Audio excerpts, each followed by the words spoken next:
Les taupes ne sont pas vos ennemis, elles sont l'arme secrète de votre jardin.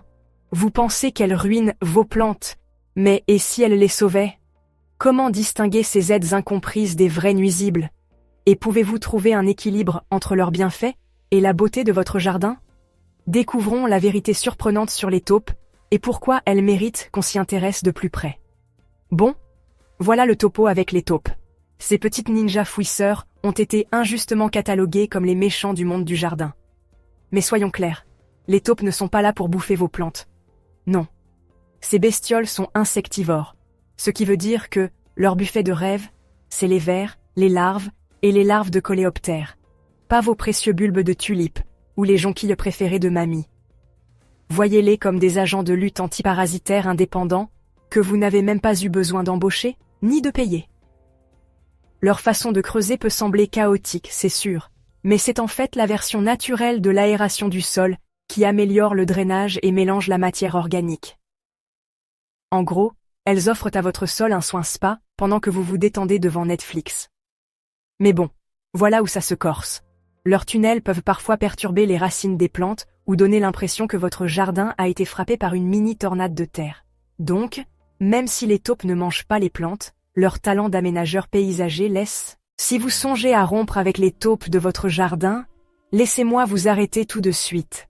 Ce n'est pas le moment de se transformer en méchant avec des pièges ou des produits chimiques agressifs. Au lieu de ça, jouez intelligemment. Le secret? Faites de votre jardin un endroit moins attrayant pour les taupes.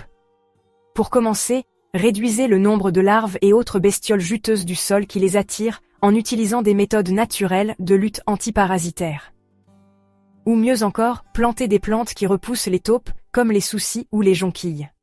Bonus, elles sont jolies et elles sentent la kryptonite pour les taupes. Tout le monde y gagne. Si les choses deviennent incontrôlables, des options humaines comme les clôtures souterraines ou les pièges vivants peuvent vous aider à les déplacer sans transformer votre jardin en zone de guerre. N'oubliez pas que les lois locales sur la faune existent pour une raison. Ne relâchez pas votre taupe dans le jardin de quelqu'un d'autre. C'est du mauvais karma pour les taupes. Mais voilà le truc. Avant d'accuser les taupes pour chaque petit désordre dans votre jardin, assurez-vous qu'elles en sont bien les coupables. Les campagnols et les gaufres sont les véritables mangeurs de plantes du monde souterrain.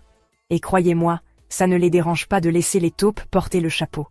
Les campagnols rongent les racines, les bulbes et même l'écorce, tandis que les taupes ne sont là que pour les encas du sol. Si vous remarquez que des plantes meurent à partir du pied, vous avez probablement affaire à un campagnol, pas à une taupe. Les erreurs d'identification arrivent de tout le temps, alors regardez bien avant de sortir les avis d'expulsion.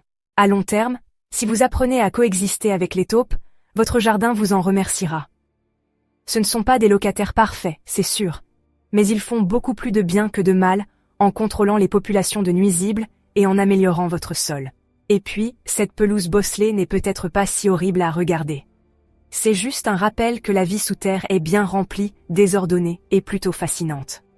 Je vous laisse en discuter dans les commentaires. Quelle est votre histoire de jardin la plus folle en rapport avec les taupes?